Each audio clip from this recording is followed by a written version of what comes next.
तो that is design for cycling loading. Design for cycling loading क्या है, इसको हम समझ सकते हैं। This one is the graph.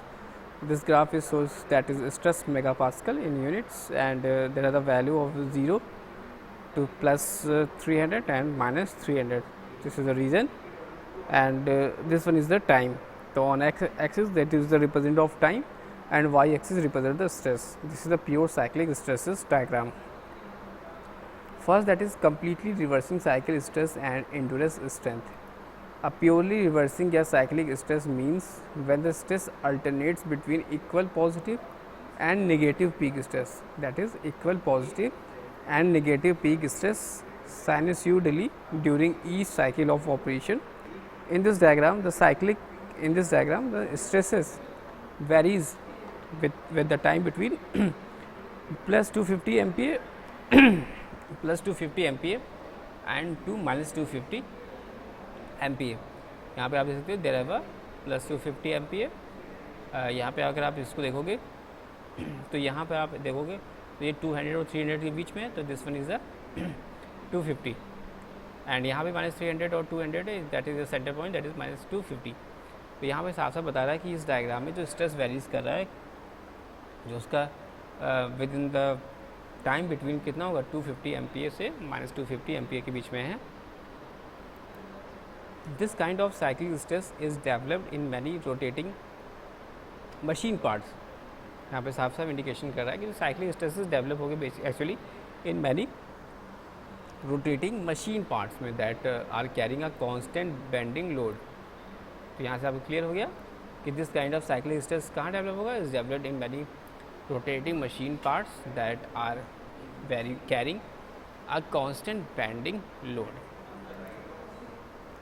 When a part is subjected to cyclic stress, also known as a range of reversing stress SR, यानी जब part is subject to cyclic stresses, also known as a range या reversing stress, जिसको denote करेंगे किससे, SR से.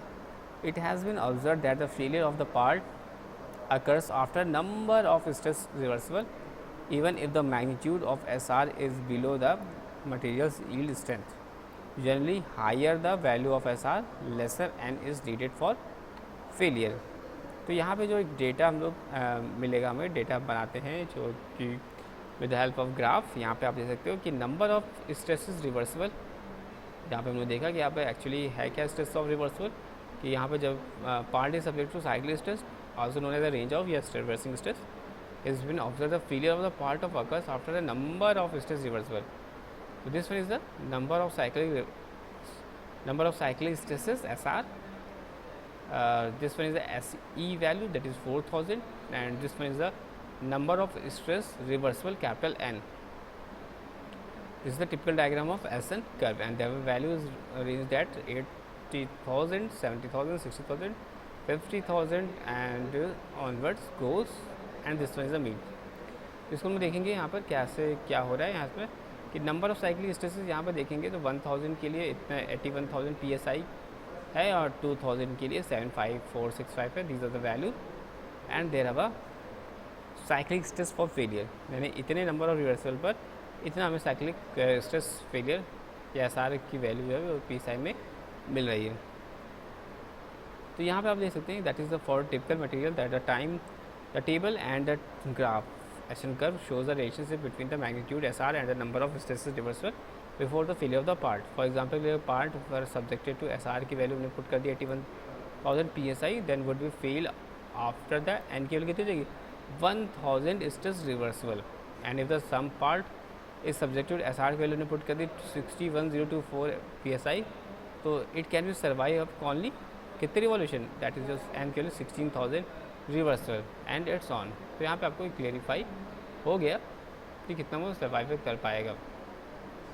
और it has been observe that for the most of engineering materials the rate of reduction of SR becomes negligible near the vicinity of N की power 10⁶ and slope of the SN curve becomes more less horizontal. For the curve has shown this above N की power कितनी होगी 10⁶, N की power value कितनी रहेगी 10 की। The slope of the curve has become horizontal, कब मिलेगा हमें SR की वजह 40,000 PSI होगी, because the slope of the curve SN curve is horizontally at n की पावर 10 की power 6 reversal, that means if we keep the cyclic stress value less than SR value कितनी 40,000 PSI, then the part of will not fail no matter how many cycle has been operated, that is survive indefinitely.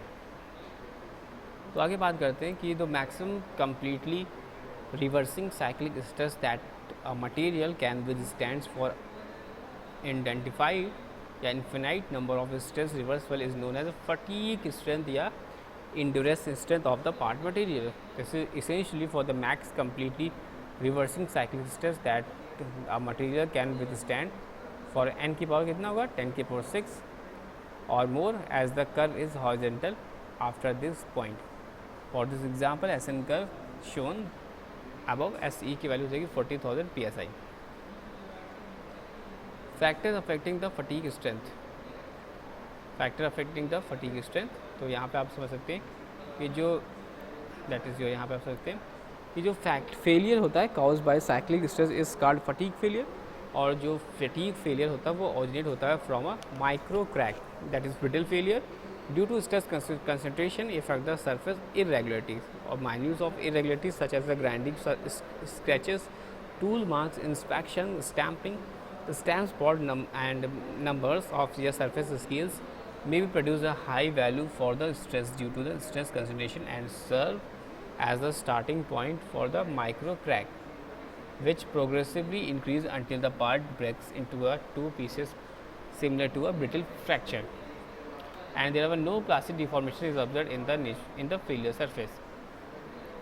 Most commonly बात करें कि जो fatigue failure होता है वो occurs due to reversing bending stress in a rotating machineries, less commonly due to the reversing torsional shear stress, या rarely from reversing axial stress, as the most highly stressed points are on the outer surface for both bending and torsion crack.